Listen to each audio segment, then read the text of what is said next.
Sentyabrın 18-i Azərbaycan xalqının dahi oğlu, musiqi mədəniyyətimizin korifeyi Üzeyir bəy Hacıbəyovun doğum günüdür. Bugün təkcə musiqi sevərlərin deyil, həm də bütün xalqımızın bayramıdır. Çünki elə bir Azərbaycanlı tapmaq olmaz ki, onun qəlbində Üzeyir bəyə məhəbbət, onun ölməz sənətinə hörmət hissi olmasın. Böyük bəstəkarın ad gününün bayram kimi qeyd edilməsi ənənəsinin əsasını isə maestro Niyazi qoyub. Görkəmli bəstəkar və dirijor Niyazi Üzeyir bəyin vəfatından sonra hər il bu günü qeyd edərmiş. Üzeyir bəyin doğum gününün musiqi tariximizin ən əlamətdar hissəsi kimi anılması tez bir zamanda ənənə halı aldı. 1995-ci ildə dövlət başçısı Heydər Əliyevin fərmanı ilə dahi bəstəkarın anadan olmasının 110 illik yubileyi ərəfəsində 18 sentyabrın Milli Musiqi Günü kimi qeyd olunması qərar alındı.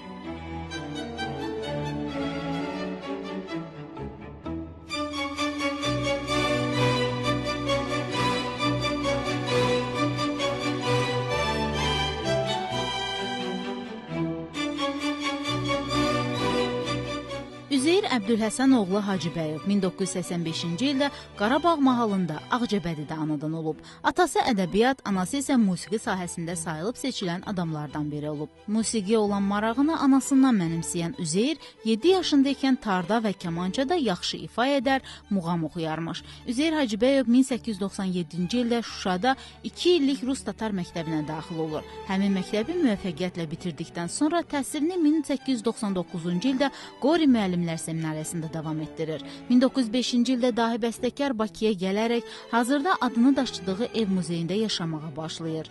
27 il bu evin sakini olan Üzeyir bəyin bütün ömrü burada keçir. Yaşadığı evin hər daşında, hər əşyasında Üzeyir bəylə bağlı xatirələr yaşayır, onun izləri görünür. Bu evə çox insanlar gəlib gedib, Üzeyir bəyin sənət dostları, məsləkdaşları, Səməd Vurğun bildiyimiz kimi, Mirzə İbrahimov, həmçinin onun konservatoriyada dərs demək üçün başqa ölkələrdən dəvət elədiyi musiqiçilər, Rəhmaninov, Çumakov, yəni müxtəlif şəxslər, çox maraqlı söhbətlər olub burada. Mən deyərdim ki, əgər bu evdəki divarların danışmaq bacarığı olsaydı, bəlkə ən gözəl xatirələri onlar bizə danışardı.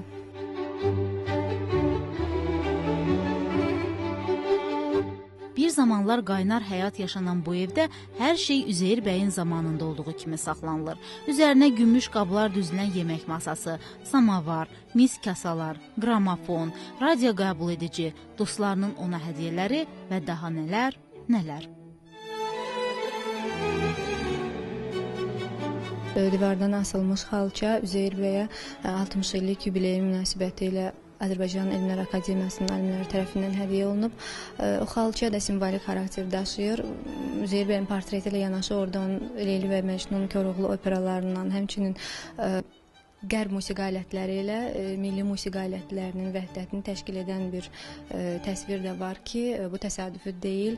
Çünki Azərbaycan musiqi tarixində məhz Üzeyir bəy qərb tipli orkestrın tərkibinə 1908-ci ildə Leyli Məcnun operasının nümayişi zamanı orkestrın tərkibinə tar və kamançanı daxil etmişdi.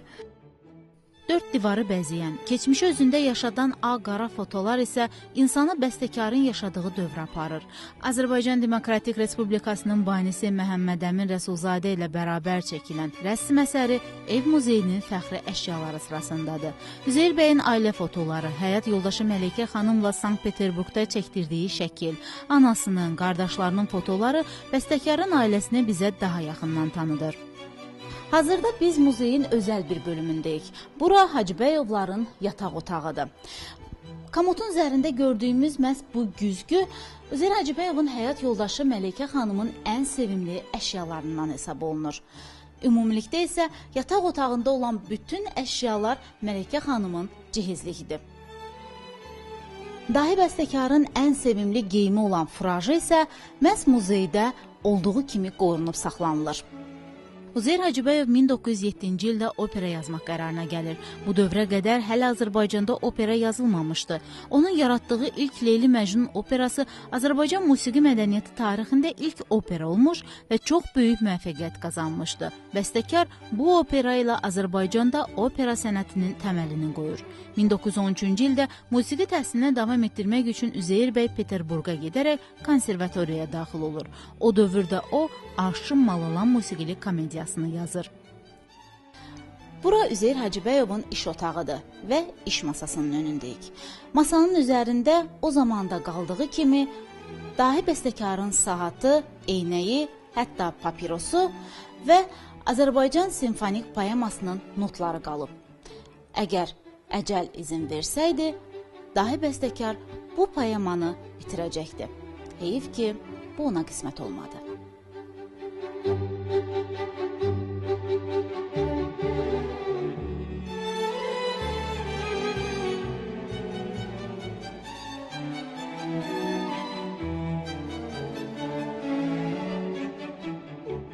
Azərbaycan simfonik poeması ilə yanaşı dahi bəstəkarın müasir mövzuda olan Firuzə operası da yarımçıq qaldı. Bu, bəstəkarın son operası idi. 1948-ci il noyabrın 22-dən 23-nə keçən gecə. Bu tarix Üzeyir Hacıbəyovun ölüm tarixidir. Həmin zaman saat gecə 2 idi. Məhz bu tarixdən etibarən bu evin bütün saatları sanki zamanın əleyhinə olaraq dondu.